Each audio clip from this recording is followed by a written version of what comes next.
Hey again, everybody. As promised, we're back with Game 7 of the Rockets versus the Warriors.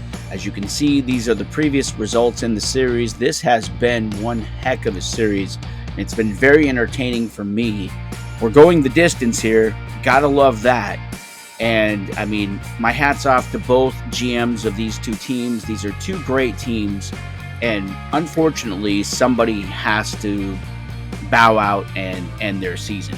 But you know what? It's not the end of the world. If you lost this game today, you've got the off season. You've got next season. This league is a lot of fun because we deal with the salary cap. The salary cap is going to go from $210 million this year to $221 million next year. You've got all your players changing salaries. Some of your guys are going to be restricted free agents, some of them unrestricted free agents, but one thing is for certain, they're all going to see a change in their contracts. Some of these guys are going to have, you're going to have to pay them less money. Some you're going to have to pay more money. And on a side note right here, I want to say that when you sign a player in this league, just because he signs a 4-year deal with his NBA team doesn't mean if you sign him, you have to keep him for 4 years. That's the thing. This is fantasy basketball. It's supposed to be fun. So you can let a guy go at any time and free up his entire salary. If he's got a 10-year deal making $100 million a year, don't worry about it. And if he starts screwing up, you can just let him go. The big catch is that in March, next year it should be around mid-March. This year it was kind of late March, but in mid-March, your contracts are guaranteed and you can no longer waive people at that point. But all the way up to mid-March, you can waive people, trade with the free agent market. Okay, so that all said, let's get on to the game. It was a big one, Game 7. As you can see, there's the results on screen. The Rockets had a 2-1 edge in this series at one point, and then the Warriors rattled off 2 straight victories and set up a situation where the Rockets were facing elimination. That was yesterday. The Rockets responded admirably with a 125-102 routing of the Warriors. So that sets up a Game 7 here today. And let's get to the action. I'll go through the box score really quick, and then I'll just go over the article at the end and talk a little bit about things as we go. All right, guys. So the Rockets were up first because they're the road team. They got the first draw, and the first draw went to Karl Anthony Towns, their starting center. Now, the way the draws go, I always start with centers, then I move on to power forwards, then it's point guards, then it's small forwards, and it finishes off with 2 guards. As it turns out, Karl Anthony Towns got the leadoff draw, and he was also the high scorer for the game. So Karl Anthony Towns, very important to the Rockets, and he scored pretty well today, 23 points in 33 minutes, so that's what they needed to get them a chance to win this series. We move on to the next draw. That would be Scotty Barnes. Scotty Barnes has struggled in this series. He had a good game today, so that was a very good sign for the Rockets. 16 points in 31 minutes. Excellent showing by Scotty Barnes. Moving along, Jason Tatum, another guy that's very important to the Rockets' success. And he also scored decently. He had 15 fantasy points in 33 minutes. Now, he fell short of that 50% mark we talk about. You want at least half of your fantasy points to minutes played. So if you play 40 minutes at a position, you want 20 fantasy points. So Tatum fell a little bit short of the 50% mark. Got to be worried about that, especially because he is your third leading scorer. James Harden was the number 4 leading scorer, so let's see what he can do. He's very important to this team. James Harden, a veteran, and makes a lot of money. And I know William personally, and I know that James Harden's basically his favorite player. So it was very important for Harden to have a big day today for William and the Rockets, his fantasy team. And he got period 12, played 32 minutes, and as you can see, 10 points. The red flags are starting to come up. Maybe the Warriors are going to struggle too, though. Everybody has their struggles. You can win a low-scoring game.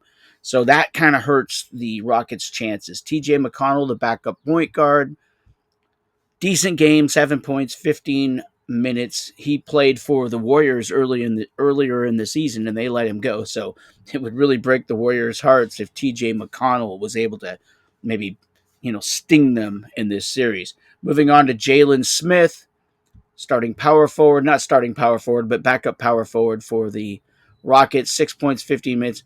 Okay, so things, not looking the greatest for the Rockets today.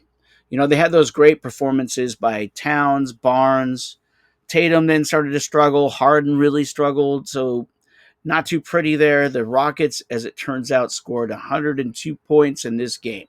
So that is a very beatable total. Let's see what the Warriors did. Phil Johnson comes in with his man, Luka Doncic. And we talked about that in this series. When Luka plays well, the Warriors have an excellent chance of winning. And today, he drew period 22. That's during the times when he was with the Lakers. That's a very good sign. He played 38 minutes, scored 22 points. That's a pretty outstanding game. So already the Warriors putting on the pressure with Luka Doncic. Moving along, number two score was Nikola Vucevic. Now, this is very important for the Warriors because he's facing Karl Anthony Towns for the Rockets. So if he can offset his score, any way he can, that's a good thing for the Warriors. Being the second leading scorer for the Warriors today, good chance he did that. And as it turns out, he did that. 20 fantasy points in just 33 minutes. Vucevic of the Chicago Bulls came up huge for the Warriors. Miles Bridges is another guy. We've talked about him a lot, his ups and downs. This guy could really struggle, and at times he can be outstanding. He's the guy that replaced Anthony Davis. Today, third leading scorer, and Miles Bridges, 34 minutes, 20 fantasy points. Very solid. Things are starting to look good for the Warriors. Maybe they're going to struggle. Maybe Donovan Mitchell falls apart for them. Possible. Let's see what happens. Jalen Williams, their small forward, starting small forward from the Oklahoma City Thunder. He's a young guy, 24 years of age. It's going to cost them a lot more in the future. Period 9, 36 minutes, just 11 points. Red flags are going up. You really needed a better performance from Jalen Williams at the small forward position. Moving on, Alex Sarr, backup center. When your backup center is your fifth leading scorer, you got to really start worrying about things. Period 21, 15 minutes, 7 points. Not a bad performance, but he's a center, not the greatest either. Chet Holmgren, then. You have Donovan Mitchell. Here we go. Donovan Mitchell, the shooting guard, making $35 million, struggled badly.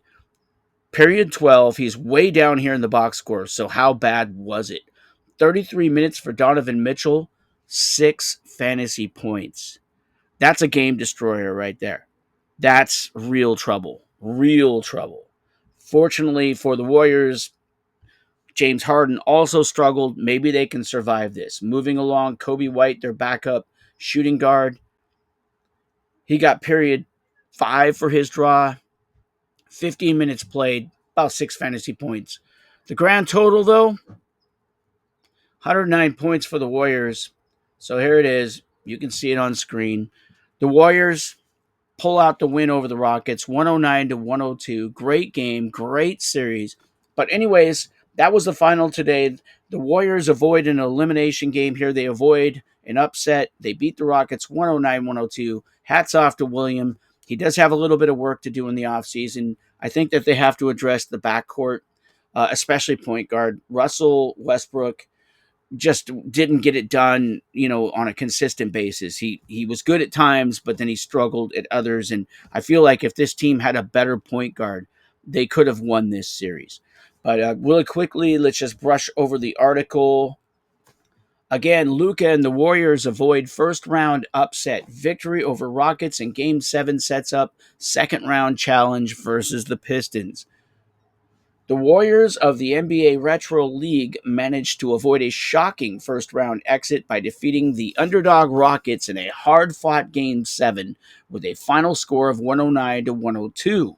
The victory came amidst uneven performances from key players as the team relied heavily on standout contributions from Luka Doncic, Nikola Vucevic, and Miles Bridges to secure the win. Key performances. The Warriors benefited immensely from Luka Doncic, and we talked about that. Luka, earlier in the series when he was missing time, he wasn't out there a lot. He was dealing with injuries. I was saying it. I was saying the Rockets are going to have to deal with Luka Doncic at some point, and that's exactly what happened in this game. Luka finally showed up with big minutes and big production. This guy really makes the Warriors a true contender. The Rockets backcourt woes, veteran guards Russell Westbrook and James Harden combined for just 14 fantasy points between them. I mean, this is the starting backcourt. They were outscored by Luka Doncic by himself. So that's pretty much the problem for the Rockets. I think this offseason presents some great challenges, but also some fun challenges as William looks into the salary cap, tries to adjust things, decide who's worth the money, who's not worth the money. I think the Rockets probably want to look at freeing up about 20 to $30 million somehow, just figure a way to do it so that they can bring in a point guard that can actually help them win. At any rate, that's the final once again. We've got the Warriors moving on to the second round. They're going to play the Pistons, and the Pistons, of course, feature the likes of Cade Cunningham at point, Giannis Antetokounmpo at the power forward. They've got Paolo Banchero at small forward, Bam Adebayo at center, and, of course, Anthony Edwards at the two guard. This is going to be a challenging series for the Warriors. If they thought this one was rough against the Rockets, well, they're going to find out a lot more in the next round, I think. But who knows? It's all in the cards. It's all in the draw. It's all in the roll. So we'll see what happens here. I think the big weakness for the Warriors is really Luka Doncic and his availability. Maybe power forward a little bit. They've got some guys who are up and down. But the Pistons also have their own weaknesses. They have Paolo Banchero, who missed considerable time this season. Got a young point guard, Cade Cunningham. I'm sure he's not always going to bring his A game. So should be a great series. And game one of that series is going to be this Friday, April the 25th. I'll be doing the draw and posting the article and doing the video. All right, guys, that'll do it from San Diego. We're on with the second round. I'll talk to you later.